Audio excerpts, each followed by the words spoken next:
4 de mayo del 2019, sábado de la segunda semana de Pascua. En nombre del Padre, del Hijo y del Espíritu Santo. Amén. Primera lectura tomada del libro de los Hechos de los Apóstoles, capítulo 6. En aquellos días, como aumentaba mucho el número de los discípulos, hubo ciertas quejas de los judíos griegos contra los hebreos, de que no se atendía bien a sus viudas en el servicio de caridad de todos los días. Los 12 convocaron entonces a la multitud de los discípulos y les dijeron: no es justo que, dejando el ministerio de la palabra de Dios, nos dediquemos a administrar los bienes. Escojan entre ustedes a 7 hombres de buena reputación, llenos del Espíritu Santo y de sabiduría, a los cuales encargaremos este servicio. Nosotros nos dedicaremos a la oración y al servicio de la palabra. Todos estuvieron de acuerdo y eligieron a Esteban, hombre lleno de fe y del Espíritu Santo, a Felipe, Prócoro, Nicanor, Timón, Pármenas y Nicolás, prosélito de Antioquía. Se los presentaron a los apóstoles y estos, después de haber orado, les impusieron las manos. Mientras tanto, la palabra de Dios iba cundiendo. En Jerusalén se multiplicaba grandemente el número de los discípulos. Incluso un grupo numeroso de sacerdotes había aceptado la fe. Palabra de Dios. Te alabamos, Señor. Salmo responsorial tomado del Salmo 32. El Señor cuida de aquellos que lo temen, aleluya. Que los justos aclamen al Señor. Es propio de los justos alabarlo. Demos gracias a Dios al son del arpa. Que la lira acompañe nuestros cantos. El Señor cuida de aquellos que lo temen, aleluya. Sincera es la palabra del Señor y todas sus acciones son leales. Él ama la justicia y el derecho. La tierra llena está de sus bondades. El Señor cuida de aquellos que lo temen. Aleluya. Cuida el Señor de aquellos que lo temen y en su bondad confían. Los salva de la muerte y en épocas de hambre les da vida. El Señor cuida de aquellos que lo temen. Aleluya. Aleluya, aleluya. Ha resucitado Cristo el Señor, que creó el mundo y que ha salvado a los hombres por su misericordia. Aleluya. Del Santo Evangelio según San Juan, capítulo 6. Honor y gloria a ti, Señor Jesús.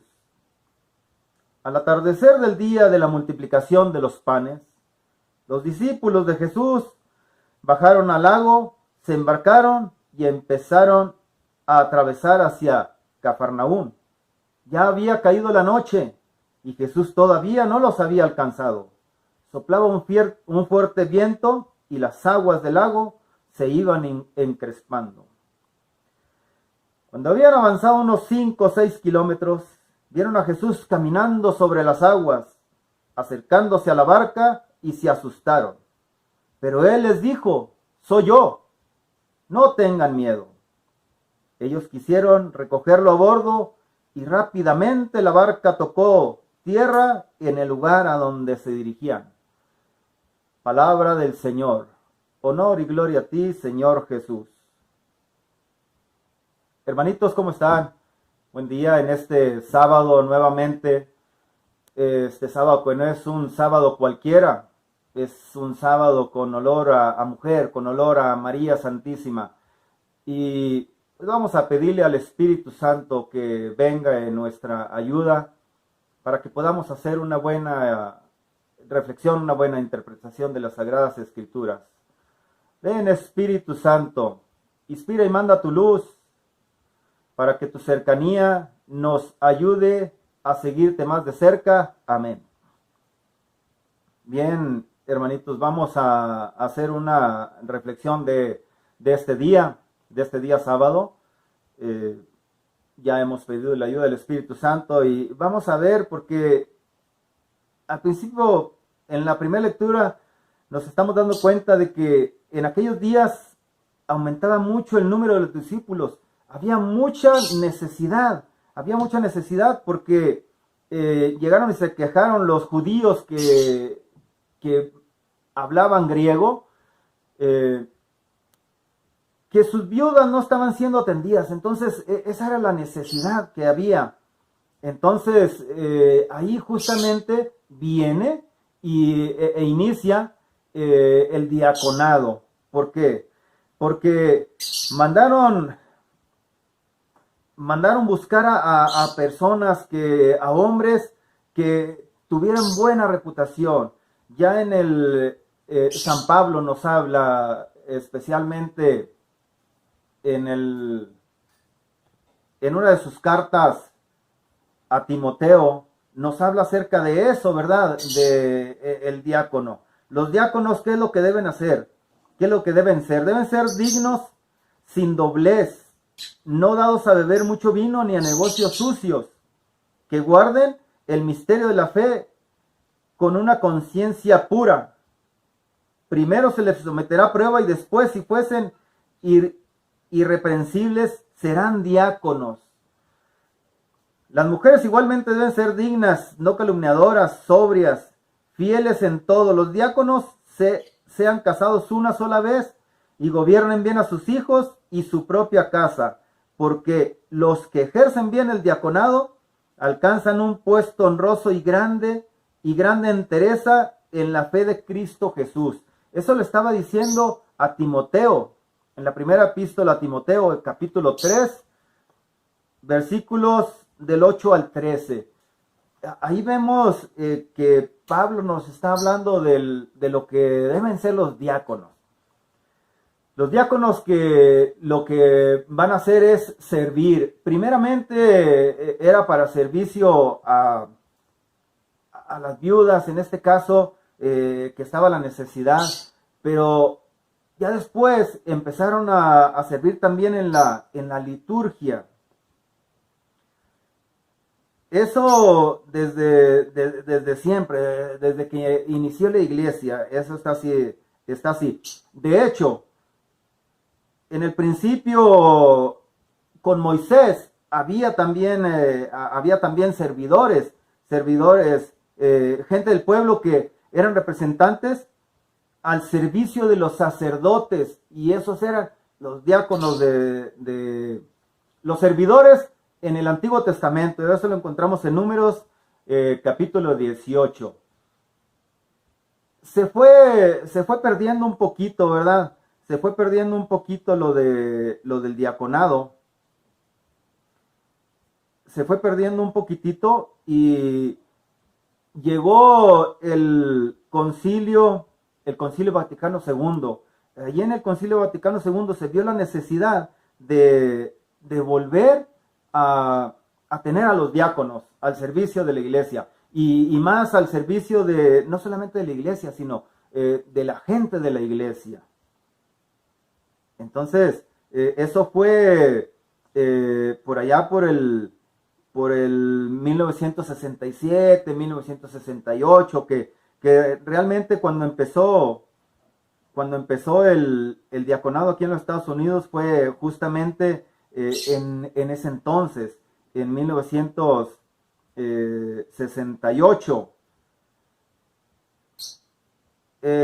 Leído textualmente, el diaconado como grado propio y permanente fue formalmente restaurado por el Papa Pablo VI en 1967. Ya poquito antes, ya en el Concilio Vaticano, en el documento Lumen Gentium, en el número 29 hablaba de eso: restablecer en adelante el diaconado como grado propio y permanente de la jerarquía.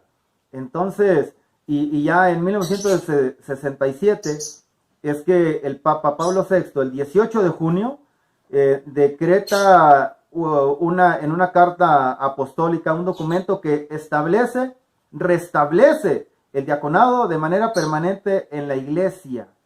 En mayo del 68, los obispos católicos de Estados Unidos hacen un pedido para que pueda haber diáconos pues aquí en los Estados Unidos.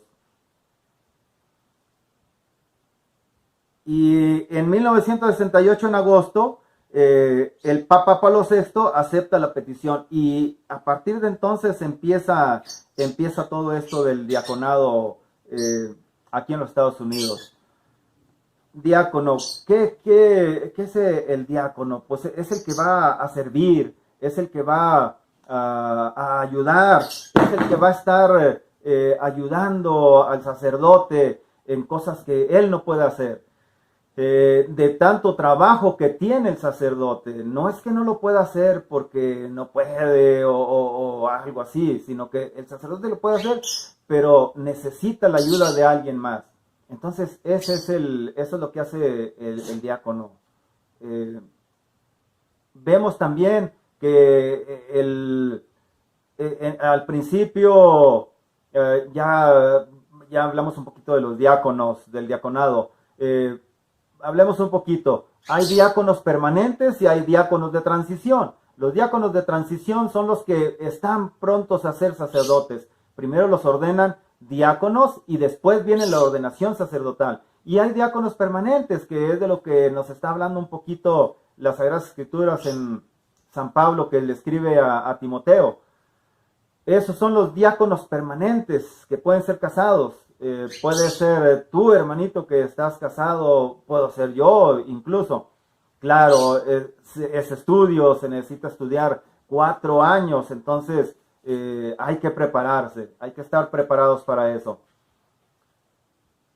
Vemos qué es lo que hicieron los discípulos, los apóstoles.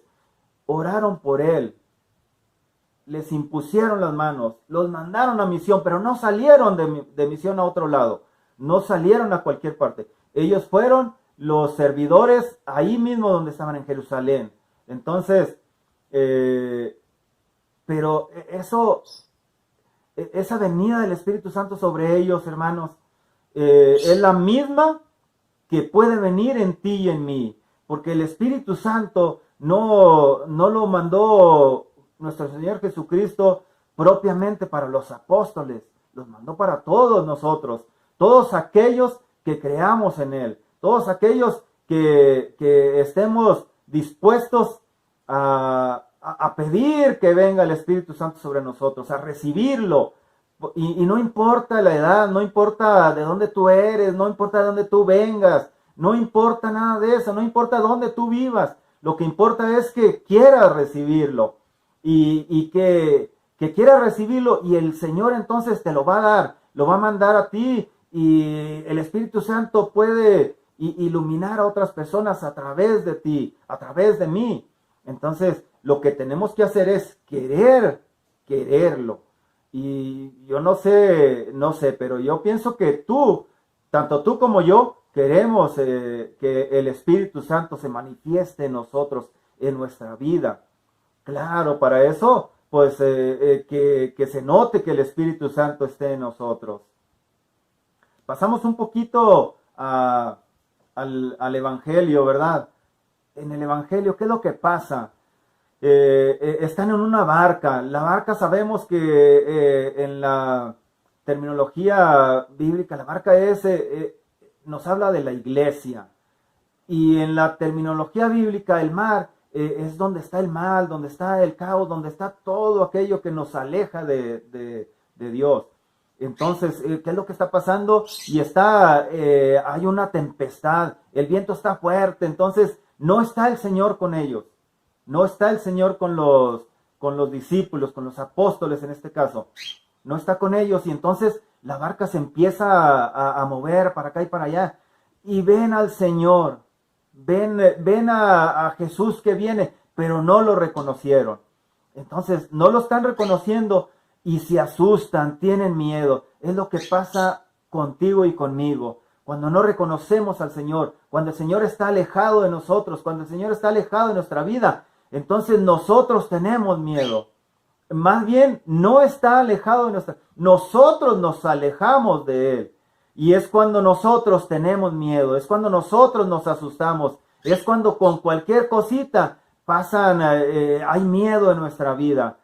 Sin embargo, el Papa Francisco en el 2014 nos hablaba algo de esto, y nos hablaba que si nosotros nos alejamos del Señor, es cuando vamos a tener ese miedo. Si nosotros nos arrodillamos ante el Señor, que es nuestro Salvador, entonces vamos a tener esa seguridad de saber que Él está en nuestra vida, de saber que Él va con nosotros, de saber que nosotros estamos abriéndonos a Él. Entonces, y el mismo Señor nos está diciendo, no tengas miedo, yo estoy contigo. Cuando ellos quieren subir a Jesús a la barca toca tierra donde ellos van. ¿Por qué? ¿Qué es lo que pasa aquí?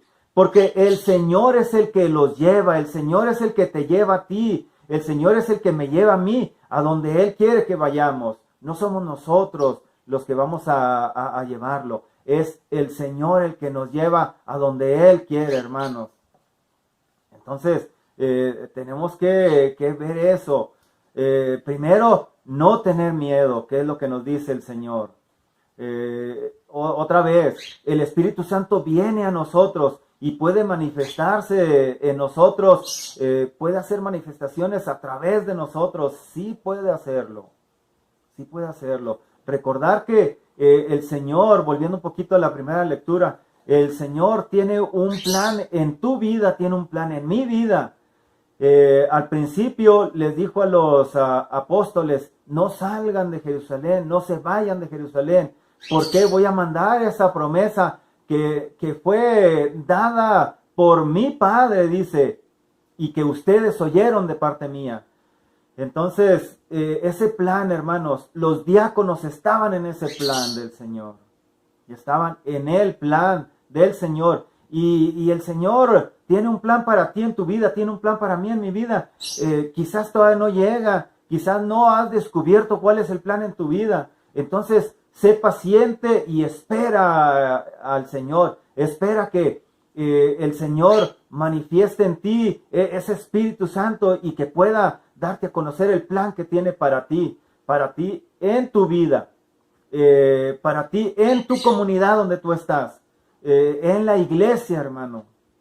Entonces, pidámosle al Señor que venga a nosotros.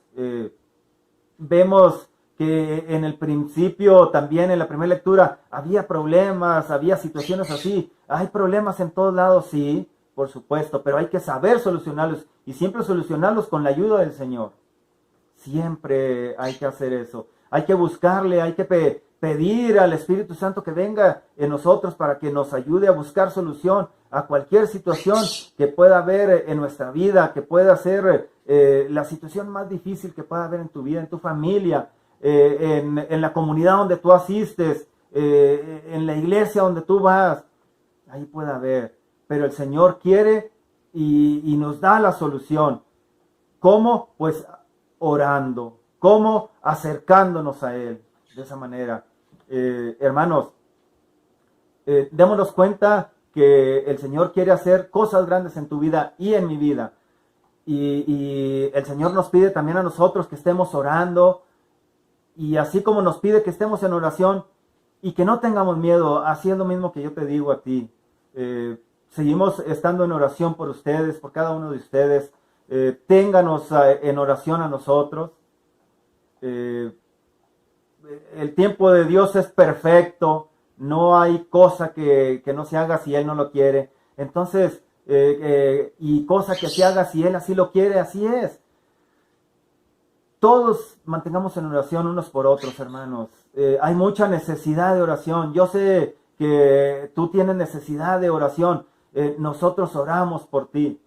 Nosotros estamos en oración por ti. Y en este momento vamos a pedirle al Señor que venga a nuestro auxilio para que manifieste su poder en cada uno de nosotros, en ti, en mí, en tu familia, en mi familia, que haya una manifestación de su poder y de su amor. Seguimos orando por ti, seguimos orando por tus necesidades, las necesidades que tú compartes, por esas oramos. Y también pedimos a Dios que te envuelva a ti, que envuelva a tu familia en todo ese amor que tiene por cada uno de nosotros, porque Él nos ama tanto que lo llevó a entregar hasta la última gota de sangre por ti y por mí, hermano. Entonces vamos aceptando ese amor que tiene Dios por nosotros y sigamos pidiéndole que siga derramando su Espíritu Santo sobre cada uno de nosotros, especialmente sobre ti, hermano, sobre tu familia. Sigamos esperando en Él, porque esperando en Él es de la única manera que vamos a encontrar el camino que nos lleve hacia Él, hermano. En nombre del Padre, del Hijo, del Espíritu Santo. Amén.